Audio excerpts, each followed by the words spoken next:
વડોદરા શહેરના રાવપુરા વિસ્તારમાં એક યુવકની હત્યા કરવામાં આવી છે। વડોદરા શહેરના રાવપુરામાં યુવકની હત્યા થઈ હોવાનું સામે આવ્યું છે। મૃતકનું નામ યશ ઠાકુર હોવાનું સામે આવ્યું છે। તરસાલી વિસ્તારમાં આમલેટની લારી પર નોકરી કરતો હતો। લારી માલિક દેવ ભોઈટીનું નિવેદન સામે આવ્યું છે। યશ ઠાકુરના માતા પિતાનું અવસાન થયેલ છે। તરસાલીના સ્ટાફ ક્વાર્ટરમાં આ વ્યક્તિ રહેતા હતા। ગત મોડી રાત્રે બહાર જઉં છું કહીને બહાર નીકળ્યા હતા। સવારે મિત્રનો ફોન આવ્યો ત્યારે ખબર પડી કે હત્યા થઈ ગઈ છે। ભીમો નેપાળી સહિત 2 ઇસમોની ધરપકડ કરવામાં આવી છે। ભીમો પણ તરસાલીમાં રહે છે તેમ દેવ દ્વારા જણાવવામાં આવ્યું હતું। આ હત્યારાને અમને સોંપી દો, અમે ન્યાય મેળવીશું તેમ પણ દેવ ભોઈટે એટલે કે લારી માલિક દ્વારા કહેવામાં આવ્યું હતું। મને બસ સ્ટેન્ડ ઉપરથી ઘરે મૂકવા આવ્યો। મને કે આઈ તું ચિંતા ના કરીશ, હું જીતું કાકાને તારા જોઈશ, હું રાતે મૂકવા બી જઈશ ને, અને તું ચિંતા ના કરીશ, આઈ મેં તારા માટે જ છું। મને ઘણી વસ્તુ એણે બોલી રાતે કે તું જરાક બી ચિંતા ના કરીશ, કે હું તારા માટે બેઠો છું। 8:30 પોણા ઘરે મૂકવા આવ્યો તો હાઉસિંગમાં 8:30 વાગે 8:30 વાગે। તમને કેટલા વાગે જાણ થઈ? મને તો આવડે સવારે 6 વાગે જાણ થઈ। હા, યશની કોઈ અંગત અદાવત કે એવું કંઈ હતું? કશું જ નહોતું। ભગવાન જેવો છોકરો હતો, કશું જ કોઈના જોડે અદાવત નથી એની, કશું જ નહીં। એ કોઈના જોડે લડે પણ ના, ઓલો લડતા હોય તો એમને છૂટા પાડે, એટલો સરસ છોકરો હતો। શું લાગે છે તમને જે આ હત્યા કરવામાં આવી છે? હત્યામાં તો આ અનબનાવ લાગે છે કે કોઈ એને ફસાઈને લઈ ગયા છે ને, આવું ખબર નહીં। હવે એ તો આપણે જોયા જ નથી તો હું શું જવાબ આપું સાહેબ? ખાલી એવું લાગે છે કે એને ફસાઈને આ રાતે લઈ ગયા છે, એને ખાધું પીધું બધું કર્યું એને, ને પછી 2 વાગે એના જોડે આ કર્યું। એ પણ હવે એ તો બાજુમાં રહે એટલે આપણાને તો ના ખબર પડે।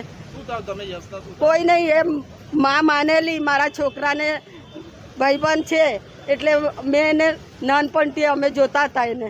જી સાહેબ, એનામાં એવું છે કે આ અમારા ભાઈ જેવો છે, અને ભાઈ જ કહો તો બી વાંધો નહીં, મારા ભાઈ જેવો છે। અમારી લારી છે તરસાલી બસ સ્ટેન્ડ શૌચાલયની બાજુમાં ચેતન આમલેટ કરી, આખો દાડો અમારી જોડે જ હોય, સાથે જ હોય, જઈ જાય તો મારા જોડે જ હોય કે દેવ, યશ, દેવ, સોનું, આ અમે જોડે જ હોય, અમે 3 જણા।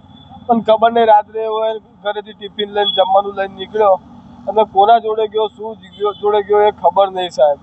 તમને કેવી રીતે ખબર પડી? મને તો સવારે એક અમારા કાર્યકર્તાનો ફોન આવ્યો, એમણે મને જણાવ્યું કે આવું કરીને ભાઈ કે યશ ઠાકુર કરીને કોણ છે? તો મેં કીધું ભાઈ હવે યશ તો આપણો જ છે। તો કે યાર એનું કંઈક આવી દુઃખદ સમાચાર મને મળ્યા છે। મેં કહું એક કામ કરું, હું ફોન કરીને પૂછી જાઉં કંઈ।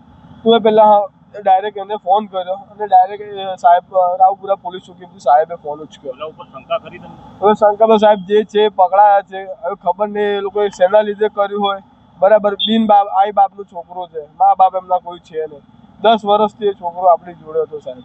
એના પરિવારમાં કોઈ નથી? પરિવારમાં એના કાકા છે પણ એ દૂર રહે છે, એટલે મક્કરપુરા ગામમાં રહે છે, બરાબર, પણ એ વર્ષોથી અમારી જોડે જ રહે છે, ઘરે જતો જ નતો। શું કહે છે, કેટલા લોકો પકડાયા?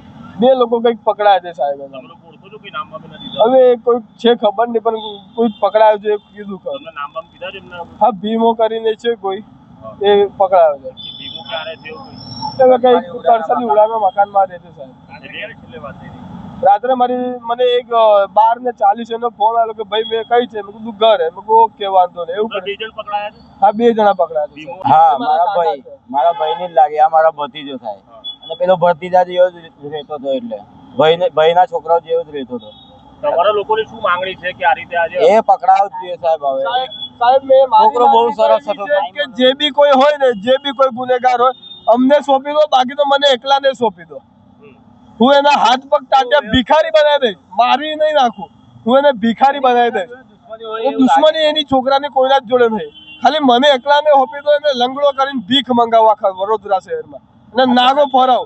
કોઈ એને દાન આપે ને કે 1 રૂપિયો દાન આપ્યો તો એને બી મારીશું કે તું આને દાન કાન આપ્યું।